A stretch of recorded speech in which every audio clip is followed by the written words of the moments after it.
Hello viewers, நம்ம இந்த வீடியோவில் ஒரு சொல்யூஷன் ஆர்கிடெக்டாக என்னென்ன விஷயங்கள்லாம் தெரிஞ்சிருக்கணுங்கிறத பற்றி பார்க்க போகிறோம். ஸோ நார்மலாக இப்போ வந்து ஒரு ப்ராஜெக்ட் வருது. ஸோ ஃபஸ்ட்டு உங்களுக்கு என்ன தெரிஞ்சிருக்கணும்னா, ஒரு ப்ராஜெக்ட்னா அதுக்கு எவ்வளோ எஸ்டிமேட் ஆகும், என்னென்ன மாதிரி ரிசோர்ஸ்லாம் தேவைப்படுங்கிறத தெரிஞ்சிருக்கணும். ஸோ இப்போ ஒரு ப்ராஜெக்ட் இருக்குது. ஸோ அந்த ப்ராஜெக்ட்டுக்கு நம்ம என்ன டெக்னாலஜி யூஸ் பண்ணால் பெஸ்ட்டாக இருக்கும், ஸோ அதுக்கு என்னென்ன மாதிரி ரிசோர்ஸ்லாம் தேவை. ஸோ இப்போ நார்மலாக ஒரு ஆர்கிடெக்சர்னா, இப்போ மொபைல் ஆர்கிடெக்சர்னா ஸோ மொபைலை மட்டும் தான் பார்ப்பாங்க. ஸோ ஆனால் சொல்யூஷன் ஆர்கிடெக்ட் என்ன தெரிஞ்சிருக்கணும்னா, ஸோ உங்களுக்கு வந்து ஒரு அப்ளிகேஷன் இருக்குன்னா, ஒரு அப்ளிகேஷனோட ஃப்ரண்ட் அந்த ஃப்ரண்ட்டுக்கு எப்படி டிசைன் பண்ணுறது, அதுமாதிரி அதோட பேக்கெண்டு, ஸோ அதோட பேக்கெண்ட் வந்து எப்படி பண்ணுறது, அப்புறம் என்ன மாதிரி டேட்டா பேஸ் வச்சா அந்த அப்ளிகேஷனுக்கு நல்லாயிருக்கும். ஸோ நான் ஒரு அப்ளிகேஷன் பண்ணுவேன், இந்த அப்ளிகேஷனுக்கு என்ன மாதிரி டேட்டா பேஸ் நல்லாயிருக்கும். ஸோ அதுக்கப்புறம் இதோட டெப்ளாய்மெண்ட், ஸோ என்ன மாதிரி இதை டெப்ளாய் பண்ணலாம். இப்போ நான் வந்து க்ளவுடில் டெப்ளாய் பண்ணுறேன்னா என்ன க்ளவுடில் டெப்ளாய் பண்ண போகிறீங்க, ஸோ இப்போ என்ன மாதிரி டெவாப்ஸ் யூஸ் பண்ண போகிறீங்க. ஸோ ஒரு அப் டு பாட்டம் ஒரு அப்ளிகேஷனை பற்றி நம்ம எல்லாமே அவங்களுக்கு தெரிஞ்சிருக்கணும் ஒரு சொல்யூஷன் ஆர்கிடெக்ட். ஸோ இப்போ டீமில் வந்து யாராவது இன்பிட்வீனில் ஸ்டக் ஆகி நிற்கிறாங்க, இல்லைனா ஏதாவது பெர்ஃபார்மன்ஸ் ரிலேட்டடாக ஏதாவது பிரச்சனை வருது. ஸோ மெயினாக அவங்க கான்சன்ட்ரேட் பண்ண வேண்டியது பெர்ஃபார்மன்ஸும் கண்டிப்பாக கான்சன்ட்ரேட் பண்ணணும், அதேமாதிரி செக்யூரிட்டியும் கான்சன்ட்ரேட் பண்ணணும். ஸோ ரெண்டுமே கான்சன்ட்ரேட் பண்ணால் தான் அவங்களால ஈஸியாக அந்த ப்ராஜெக்ட்டை டெலிவர் பண்ண முடியும். ஸோ அதுக்கு என்னது, இப்போ நீங்கள் நார்மலாக ஒரு பெர்ஃபார்மன்ஸ் ஒரு அப்ளிகேஷனில் கான்சன்ட்ரேட் பண்ணணும்னா கண்டிப்பாக அதோட டேட்டா பேஸை பற்றி தெரியாமல் உங்களால் பெர்ஃபார்மன்ஸை வச்சு கான்சன்ட்ரேட் பண்ண முடியாது. ஏன்னா ஒரு அப்ளிகேஷனோட டேட்டா பேஸ் சரியில்லைன்னா அதோட பெர்ஃபார்மன்ஸ் கண்டிப்பாக சரி இருக்காது. ஸோ ஒரு அப்ளிகேஷனுக்கு முக்கியமே என்னது, அதோட டேட்டா பேஸ் தான். ஸோ டேட்டா பேஸ் வந்து எவ்வளோக்கு எவ்வளோ கரெக்டாக நம்ம டிசைன் பண்ணுறோமோ அதை பேஸ் பண்ணி தான் என்னது இருக்குன்னா அதோட பெர்ஃபார்மன்ஸ் இருக்கும். ஸோ இப்போ அப்ளிகேஷனோட டேட்டா பேஸ் நீங்கள் ஃபஸ்ட்டு டிசைன் பண்ணும்போதே சரியாக டிசைன் பண்ணலை, ஸோ அப்போ என்ன ஆகும்னா உங்களுக்கு கொரி எழுதும் போது காம்ப்ளிகேஷனாக இருக்கும், உங்களால் ஜாயின் பண்ணி கொரி எழுத முடியாது. ஸோ அதுமாதிரி பெர்ஃபார்மன்ஸும் அடி வாங்கும். ஸோ அதனால் ஒரு அப்ளிகேஷன் டிசைன் பண்ணிங்கன்னா அதோட டேட்டா பேஸை கரெக்டாக பார்த்து டிசைன் பண்ணணும். ஸோ நீங்கள் டேட்டா பேஸை கரெக்டாக டிசைன் பண்ணணும்னா உங்களுக்கு என்ன பண்ணியிருக்கணும், அந்த அப்ளிகேஷனோட ரிக்யர்மெண்ட் வந்து கரெக்டாக அண்டர்ஸ்டாண்ட் ஆகிருக்கணும். ஸோ இப்போ ஒரு அப்ளிகேஷனோட ரிக்யர்மெண்ட்டு கரெக்டாக அண்டர்ஸ்டாண்ட் ஆகிருந்தால் மட்டும்தான் என்ன பண்ண முடியும்னா அதை அப்படியே வந்து ஒரு சாஃப்ட்வேராக கன்வெர்ட் பண்ண முடியும். ஸோ அப்படி சாஃப்ட்வேராக கன்வெர்ட் பண்ணும்போது தான் நம்ம இந்த டேட்டா பேஸை டிசைன் பண்ணுவோம். ஸோ இப்போ நீங்கள் ஒரு சொல்யூஷன் ஆர்கிடெக்டாக இருக்கீங்கன்னா ஸோ இது எல்லாமே தெரிஞ்சுக்கணும். ஃபஸ்ட்டு ஃப்ரண்ட் பார்த்தீங்கன்னா, இப்போ நான் வெப் அப்ளிகேஷன் யூஸ் பண்ணுறேன்னா, ஸோ வெப் அப்ளிகேஷன் இப்போ என்ன டெக்னாலஜி யூஸ் பண்ண போகிறேன், ஸோ அது மாதிரி இதுக்கு பெர்ஃபார்மன்ஸ் ரிலேட்டடாக நான் என்ன பண்ண போகிறேன், எந்த டேட்டாவை கேட்ச் பண்ணணும். ஸோ இப்போ வந்து ஒரு டேட்டா வந்து அடிக்கடி நம்ம சர்வரில் போய் எடுக்க வேண்டிய தேவை இருக்காது. ஸோ அதை வந்து எப்படி மெயின்டைன் பண்ணுறது, எந்த மாதிரி ஸ்டேட்டை வந்து நம்ம மேனேஜ் பண்ணுறது, அதுமாதிரி ப்ரௌசரில் எப்படி இருக்கும் ஒரு அப்ளிகேஷன் வந்து ப்ரௌசரில் என்ன மாதிரி டிஸ்பிளே ஆகணும், அதுமாதிரி ரெஸ்பான்சிவாக இருக்குது எப்படி, நம்ம ஒரு அப்ளிகேஷனை ரெஸ்பான்சிவாக டிசைன் பண்ணுறது எப்படி.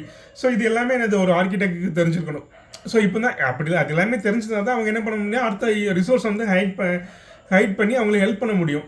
ஸோ நீங்கள் அவங்க ஏதாவது ஒரு இடத்துல பெர்ஃபார்மன்ஸில் ஏதாவது லேக் ஆகுதுன்னா, ஸோ இதனால தான் லேக் ஆகிருக்கும், ஸோ இதை கரெக்ட் பண்ணால் நமக்கு சரியாயிருங்கிறது மாதிரி என்ன பண்ண முடியும்னா அவங்களுக்கு ஹைட் பண்ண முடியும். அடுத்து பேக்கெண்ட். ஸோ இப்போ பார்த்தீங்கன்னா பேக்கெண்டை பொறுத்த வரைக்கும் நார்மலாக எல்லாமே என்னது C#, ஜாவா இது மாதிரி எல்லாமே யூஸ் பண்ணுவோம். பட் அந்த பேக்கெண்டு எப்படி டிசைன் பண்ணணும்னு தெரிஞ்சிருக்கணும். அந்த பேக்கெண்ட் API பேக்கெண்டில் வந்து செக்யூரிட்டி எப்படி ஃபாலோ பண்ணணும்.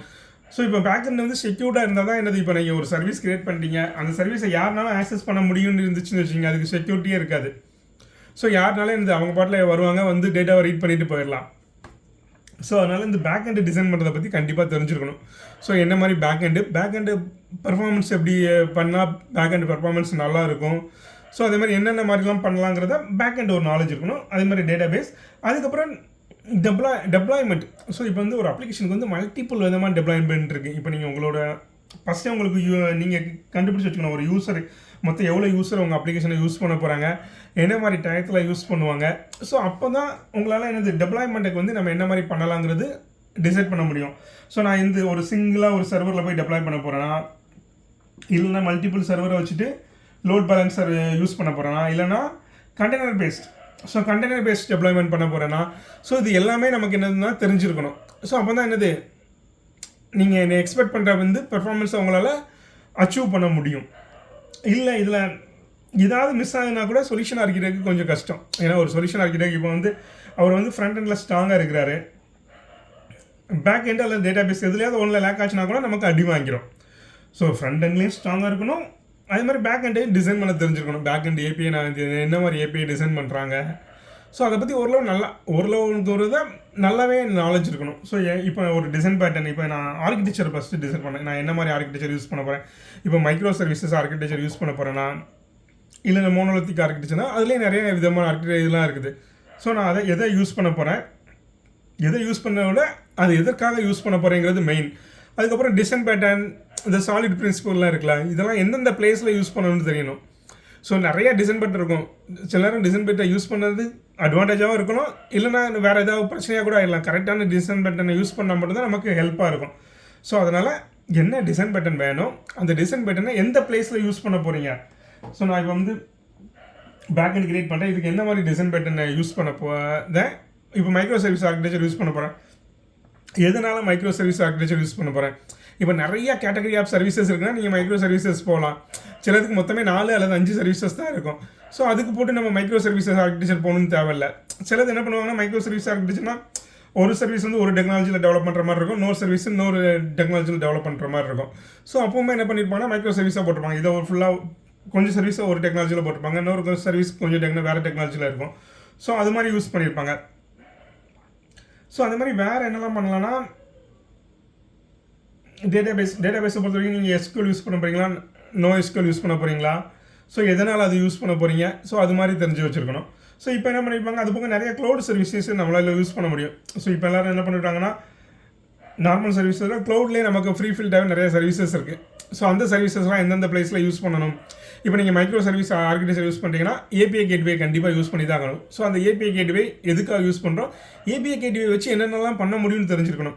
ஸோ API கேட்வேனா ஸோ அதில் என்னென்ன ஃபியூச்சர்ஸ் இருக்குது, அதை வச்சு என்னென்ன விஷயங்கள்லாம் நம்மளால் பண்ண முடியும், என்ன மாதிரி இது செக்யூரிட்டி ரிலேட்டடாக நம்ம என்னதெல்லாம் API கேட்வேல கண்ட்ரோல் பண்ண முடியும். ஸோ இது எல்லாமே நமக்கு என்ன பண்ணிங்கன்னா தெரிஞ்சிருக்கணும்.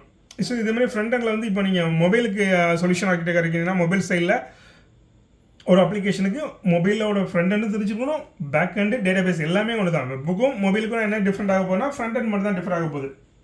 மற்றபடி இந்த பேக்ரவுண்டில் இருக்க எல்லாமே சேமாக தான் இருக்க போகுது. ஸோ இந்த நாலேஜ் எல்லாமே இருந்தால் மட்டும்தான் உங்களால் பெஸ்ட்டாக ஒரு சொல்யூஷனை பண்ண முடியும், டெலிவரியும் பண்ண முடியும். ஸோ இதில் ஏதாவது ஒரு இடத்துல பிரச்சனை கூட நீங்கள் ஈஸியாக கிளியர் பண்ண முடியும்.